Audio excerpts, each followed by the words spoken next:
Une année qui se termine. It's time to say goodbye. Bonjour à toutes et tous. Vous êtes dans le dernier J-2 de 2024.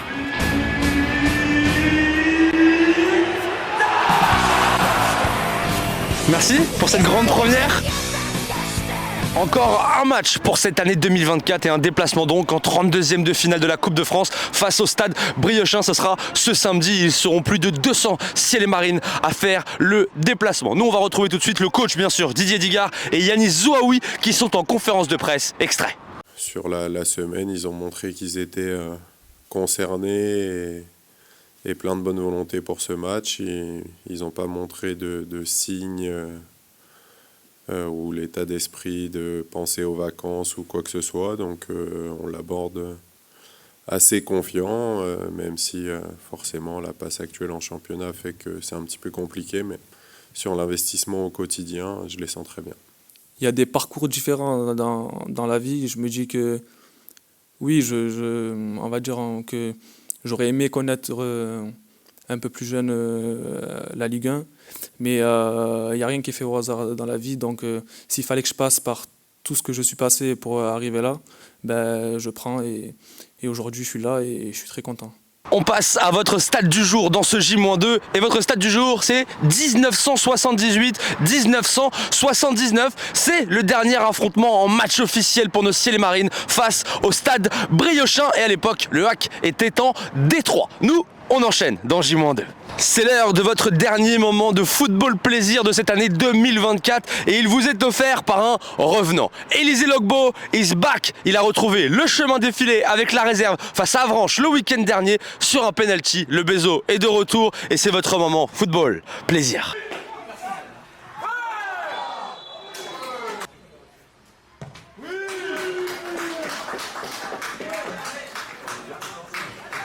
Et vous êtes bien sûr toujours dans J-2 et nous on a fait un petit détour du côté du Stade Océane pour retrouver, alors monsieur le directeur ou coach?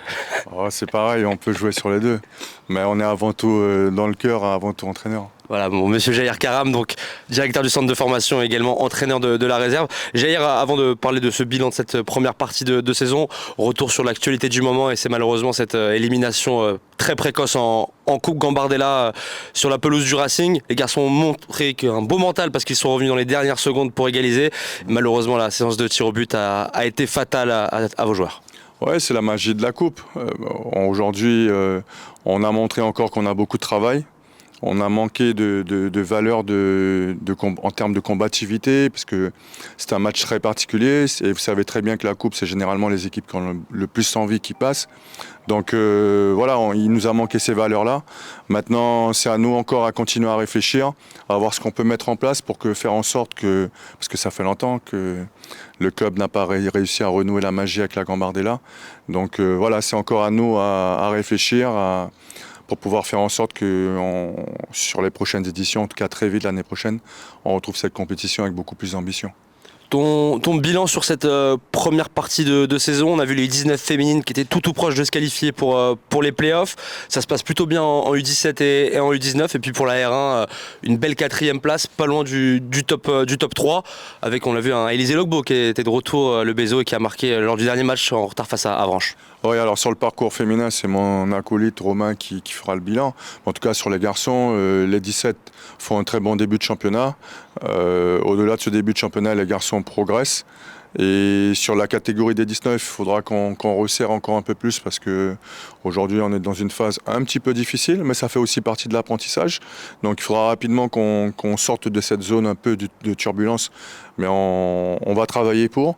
Et puis maintenant, sur l'équipe réserve, oui, le championnat est intéressant. Il est encore long. Aujourd'hui, il faut réussir à garder cet allant qui nous anime pour qu'on puisse réussir à passer le mois de mars, en tout cas au moins sur les trois premières places, et puis ensuite en fonction de notre classement, avoir un peu plus d'ambition, même si l'objectif c'est quand même de monter cette année. Et puis sur le challenge des espoirs, qui est la cerise sur le gâteau, pour l'instant il y a 2 matchs de victoire, on mène ce championnat, et l'ambition, parce qu'il faut aussi former nos jeunes sur la culture de la victoire, et ça sont de très bonnes compétitions en tout cas, et l'ambition c'est d'aller le plus loin possible sur ce challenge. Bon, une petite dernière question un peu plus personnelle. Qu'est-ce que ça change, ce nouveau poste de directeur du centre de formation du HAC? connaît la réputation du club sur le centre de formation. J'imagine déjà un immense honneur, peut-être un privilège. Comment toi tu vis en tout cas ces débuts en tant que directeur? C'est déjà une fierté. Ensuite, avec toute l'humilité qui m'anime, c'est d'assurer la transition, parce qu'il y a quand même beaucoup de travail qui avait été fait par mon prédécesseur François Rodriguez. Et aujourd'hui, donc j'assure cette transition, et puis au fur et à mesure, j'apporterai de nouvelles idées. Mais vous savez, la réussite, elle ne dépend pas d'un homme, elle est collective. Et je suis accompagné aujourd'hui d'une direction sportive qui me fait confiance, autour de Mathieu Bonnemer et de toute son équipe. Ensuite, je suis accompagné aussi d'éducateurs très compétents. Et puis j'ai un staff, que ce soit administratif ou autre, des gens qui sont bienveillants et puis des gens qui sont amoureux de l'institution. Donc la réussite, elle va être belle. Et si aussi tout le monde s'en imprègne, et puis si aussi en termes de management, on arrive à impacter tout le monde, en tout cas sur ces valeurs collectives. Coach, monsieur le directeur. Merci beaucoup. Merci beaucoup Jair. Bonnes vacances, bon repos. Et puis on se retrouve en 2025, on l'espère, avec plein de bonnes nouvelles. Merci Jair. Et nous, on enchaîne dans J-2. On va passer désormais dans ce J-2 à notre invité. Et c'est le dernier invité de cette année 2024 dans ce J-2. Je vous demande d'accueillir monsieur Mathieu Gorgelin.